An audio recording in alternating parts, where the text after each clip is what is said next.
Welcome to the 32nd Sunday weekly update on the Brisbane Channel, keeping you up to date with everything happening across the Greater Brisbane area. This week's instalment is ridiculous. It's so packed with updates that I'm not sure I'll be able to edit it and get it out on time, but here we go. We'll start with some good news. Kinda. Work has finally started on the new decking for the footpaths on the Story Bridge. Crews have begun installing over 1,500 metres of steel supports for the replacement decking. The city side of the footpath will be completed and reopened later this year, with the other side reopening in 2026. The replacement decking and installation will come at a cost of almost $7 million. Jared Cassidy, leader of the opposition in Brisbane City Council, has said these temporary footpaths are 5 years too late, costing $6 million more to ratepayers than it should have, only for temporary decking to be ripped up and thrown in the bin in a few years' time. I couldn't find any information about whether the decking was temporary or permanent, so I contacted Brisbane City Council to fact-check, and they've said the decking currently being installed on the Story Bridge is designed to last. The Story Bridge restoration business case, which will lay out a plan for the full restoration of the bridge, is due to be completed next year. And while we're talking about the Story Bridge, the pro-Palestinian march that had planned to cross the Story Bridge on the day this video is published has been denied permission after a decision was made by Queensland Chief Magistrate Janelle Brassington that the march presented a real and significant risk to safety. Concerns included the chance of protesters moving onto the footpaths of the bridge, which are ultimately a construction site at the moment. The Chief Magistrate told the court the march was for a serious issue and that she viewed the protest organisers as serious and responsible people, but that they lacked the experience of the Queensland Police Service to assess the risks the protest could bring both to participants and members of the public. A response statement on the Facebook page for the protest organisers Justice for Palestine Maganjin says the decision to block the protest was a political decision, saying that the LNP, who are in power both at state and city level in Brisbane, are openly supportive of Netanyahu. They say that authorities were happy to close the bridge for a marathon just 2 months ago, but will not allow people to march against what they call one of the greatest atrocities in human history. On Friday, they agreed with the Queensland Police Service to alter their plans to start at Queen's Gardens and march across Victoria Bridge to Musgrave Park. Moving on, and this week it was revealed that in 2024, Brisbane's economy had reached a value of $201 billion, representing a 16% growth over the previous 4 years.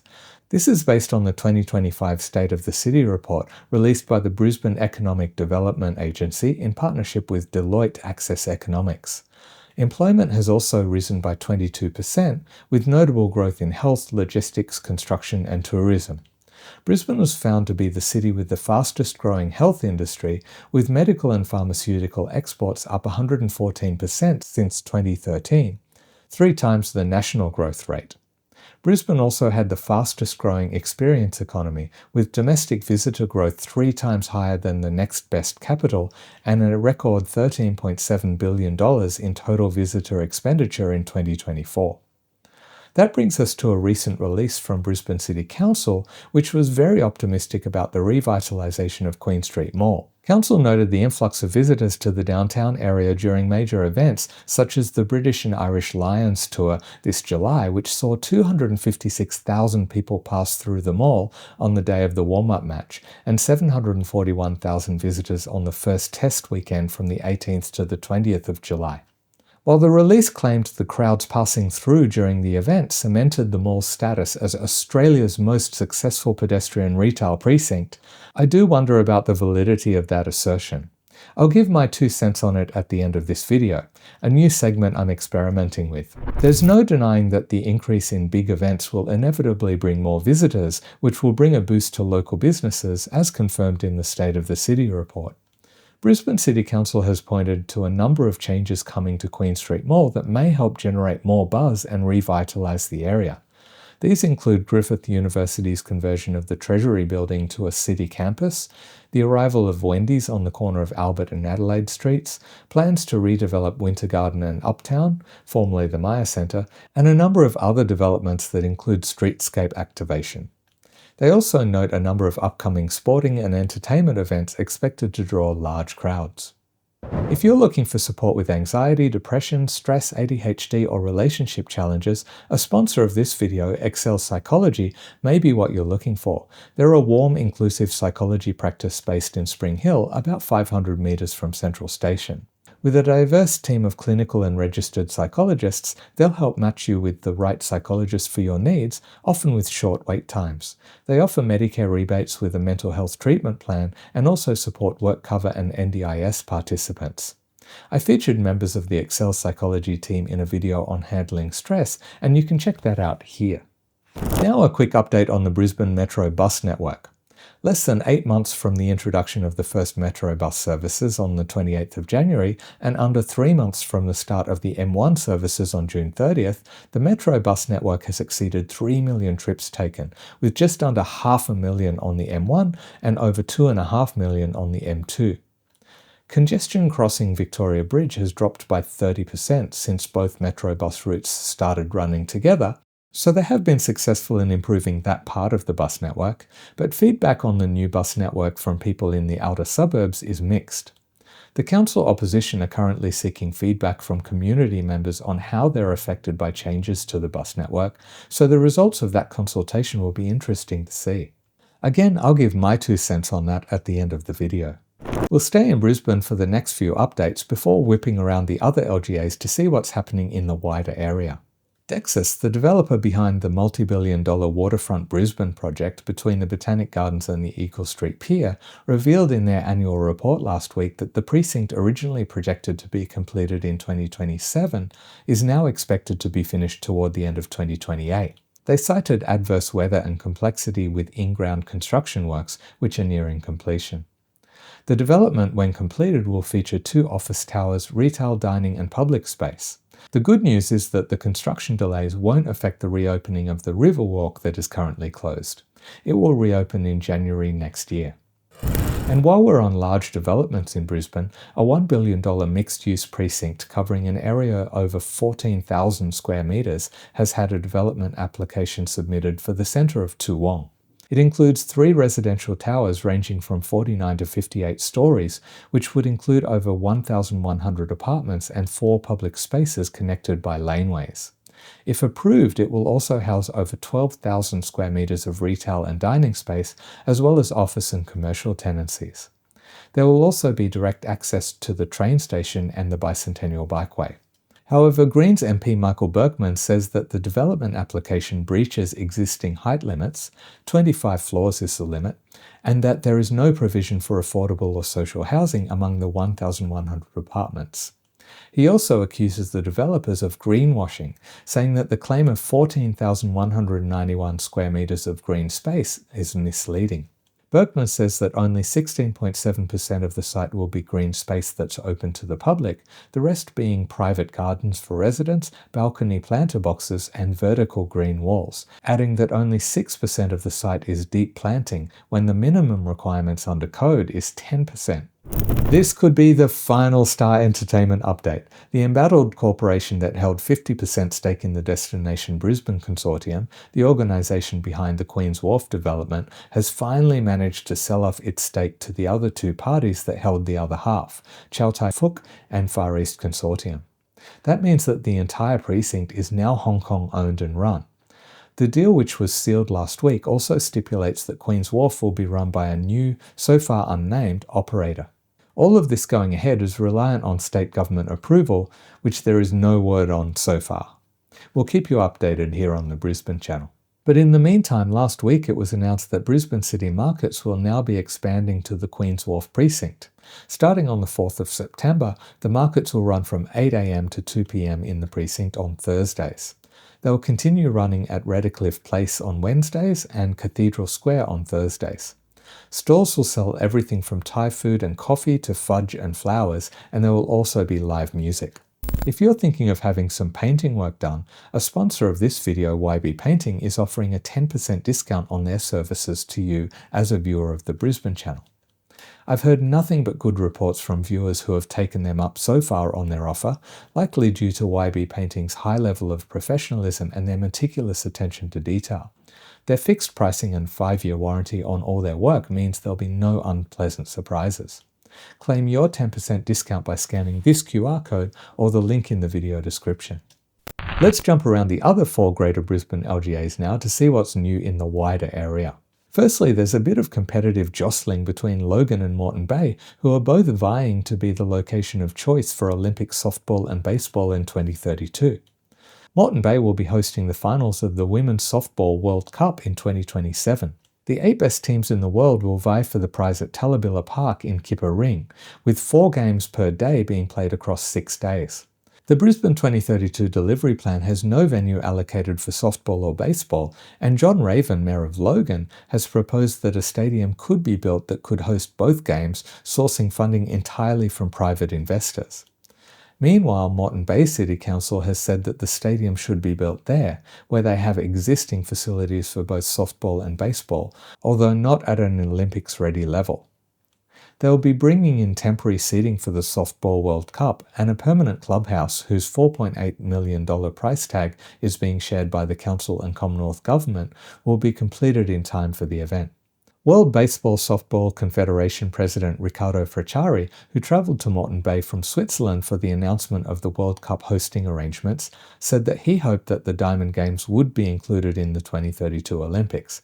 He shared that he would be meeting with the Logan Mayor, but that he was equally open to the option of a venue in Redcliffe. He mentioned that he would be bringing some potential investors to the table. We'll keep you updated here on the Brisbane Channel, so make sure you're not only subscribed but that you have all notifications enabled so you'll be notified when we make small announcements on our posts page as well as dropping videos. A couple more quick Moreton Bay updates. Firstly, design for the Caboolture Snakes $9 million clubhouse is nearing completion, with construction set to begin next year. Stage 1 will include the main operations building with fully accessible change rooms, referee room, club offices, media booth, canteen and gym area. But Moreton Bay residents won't have to wait as long for the new mountain bike trail in Burpengary. The Lagoon Road mountain bike trails will be 3 kilometres long, running through bushland near Grogan Road Park, and are expected to be finishing next month. Each has been designed to cater for all levels with wooden berms, dirt jumps, boardwalks, rollers and tabletops. I have no idea what half of those things are, but I'm sure I'll have found visuals by the time I finish editing this video. Thanks Google. Jumping now to Ipswich, where the Wildlife Preservation Society of Queensland will be running free workshops as part of a citizen observation project to find out more about short-beaked echidnas living in the area. Participants will learn how to observe the monotremes and then provide the details of any sightings to the research team. The project aims to build a clearer picture of the lives of local echidnas so that conservation of the species can be enhanced. To find out more, head to wildlife.org.au and navigate to Echidna Watch. Now to the Redlands with 2 innovative projects to cover. Firstly, recent road resurfacing along Redland Bay Road in Capalaba has applied a unique sustainable technique. The project, which wrapped up in June, used a technique called foam bitumen stabilisation. This technique uses existing road materials and combines them with small amounts of water and bitumen to create a strong, durable road base. Not only does it reduce the amount of raw materials required, but it also cuts construction times, so any inconvenience roadworks bring is minimised. There's also less noise and dust produced in the process. Also in Redlands City, you may remember a previous update about their living shoreline coastal management, where they're using nature-based solutions to support the coastal ecosystem and reduce the impact of coastline erosion. Well, they've launched the second living shoreline trial, this time at Oyster Point Park in Cleveland.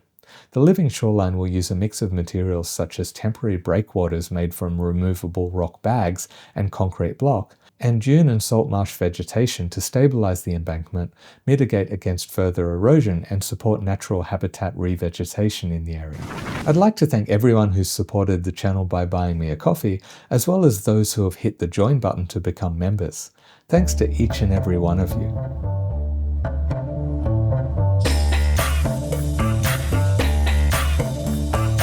Before I get to giving my 2 cents on a couple of issues, a quick reminder that I now split the weekly updates into a Sunday and midweek update. In the next midweek update will be some of the big things that happen at a state level that affect us specifically in the Greater Brisbane area.